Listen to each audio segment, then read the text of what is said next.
انطلقت في 10 من تشرين الأول الحالي حملة تحت عنوان الحرية لأوجلان، حل سياسي للقضية الكردية، بقيادة ممثلي النقابات العمالية والأحزاب السياسية والمنظمات الاجتماعية والشخصيات البارزة مثل الفلاسفة والحائزين على جائزة نوبل في كافة القارات وفي 74 مدينة لتشمل العالم أجمع. وأعلنت المبادرة الشعبية انضمامها للحملة خلال بيان لها اليوم في ملعب 12 من آذار. وأبدى محامون ومثقفون في شمال وشرق سوريا وممثلين عن المجالس والمؤسسات المدنية في الإدارة الذاتية وشيوخ ووجهاء العشائر الكردية والعربية تضامنهم مع الحملة الدولية. سليمان أحمد عضو المبادرة السورية لحرية القائد عبد الله أوجلان قال إن الحملة انطلقت لأجل الحرية الجسدية للقائد عبد الله أوجلان وشملت أكثر من 74 مدينة. عليه لكي لا يتمكن من نفسه. قمنا بالانطلاق هذه الحملة من أجل الحرية الجسدية على القائد عبد الله أوجلان، وهذه سوف تشمل أكثر من 74 مدينة. طبعا 74 مدينة منسوبة إلى عمر القائد عبد الله أوجلان 74 عاما، رغم كل الصعاب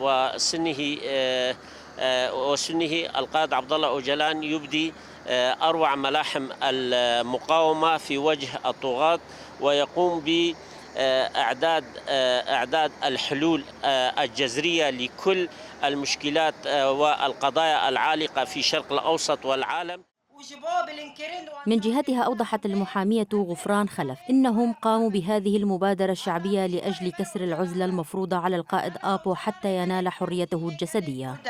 بمليون كرد تم اليوم في ملعب 12 آذار في مدينة قامشلو الانضمام المبادرة الشعبية لحرية القائد عبد الله أوجلان في شمال وشرق سوريا للحملة العالمية تحت عنوان الحرية لأوجلان، حل سياسي للقضية الكردية، حيث تمت هذه الحملة برعاية شعبية، حيث أن هذه الحملة العالمية انطلقت في 10 أكتوبر من هذا العام، وهي الذكرى السنوية للمؤامرة الدولية على القائد عبد الله أوجلان، حيث أننا في كل عام نؤكد وقوفنا كمحامين وكقانونيين إلى جانب القائد عبد الله أوجلان والدفاع عنه لينال القائد حريته الجسدية.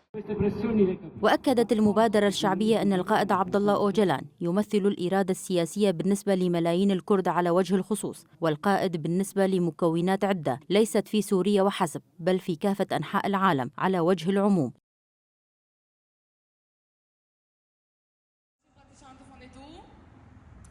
We staan hier namelijk vandaag in solidariteit met Abdullah Öcalan.